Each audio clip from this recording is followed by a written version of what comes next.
Seto Mulyadi atau Kak Seto sebagai Ketua Komisi Nasional Perlindungan Anak, geram karena Panti Asuhan Maut. Yayasan Tunas Bangsa telah melanggar hak anak secara berat.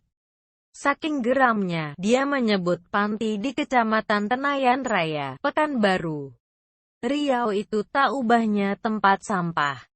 Gini kata Kak Seto, seperti tempat sampah, makanan berserakan di mana-mana. Sangat kotor sekali. Usai melihat kondisi panti itu bersama Ketua Lembaga Perlindungan Anak Riau, Esther Mulyani dan petugas Dinas Sosial Pemerintah Provinsi Riau, hari Selasa kemarin tanggal 31 Januari tahun 2017.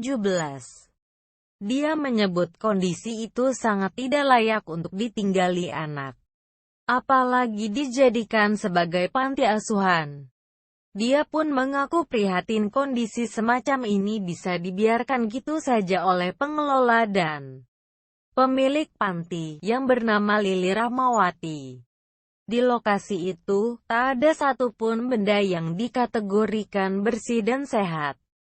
Mulai dari tempat bermain anak, kamar mandi, toilet, dapur, ataupun tempat makanan semuanya dalam keadaan sangat kotor. Kondisi ini merupakan pelanggaran berat terhadap hak anak, tegas Kak Seto. Melihat kondisi panti asuhan yang menjadi tempat tewasnya bayi 18 bulan tersebut, Kak Seto teringat ketika dirinya melihat kamar Angelin, seorang bocah perempuan di Bali yang menjadi korban penganiayaan hingga berujung kematian yang dilakukan ibu tirinya. Ingat sewaktu saya melihat kamar Angelin dulu, kondisinya sama persis kayak gini. Sampah berserakan di mana-mana, sangat tidak layak, tutur Kak Seto.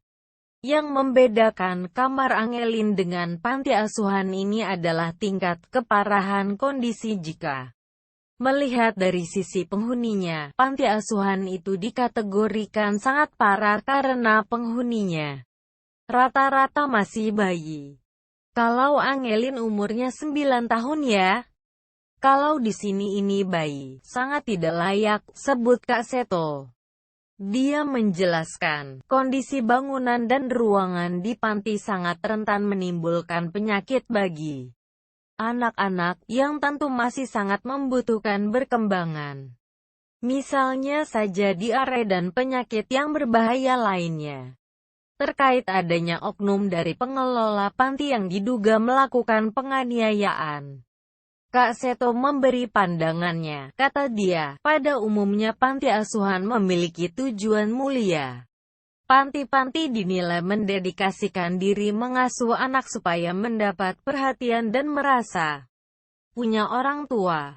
Namun tak dipungkiri pula ada masalah kekerasan yang didapat anak-anak di panti, kata Kak Seto.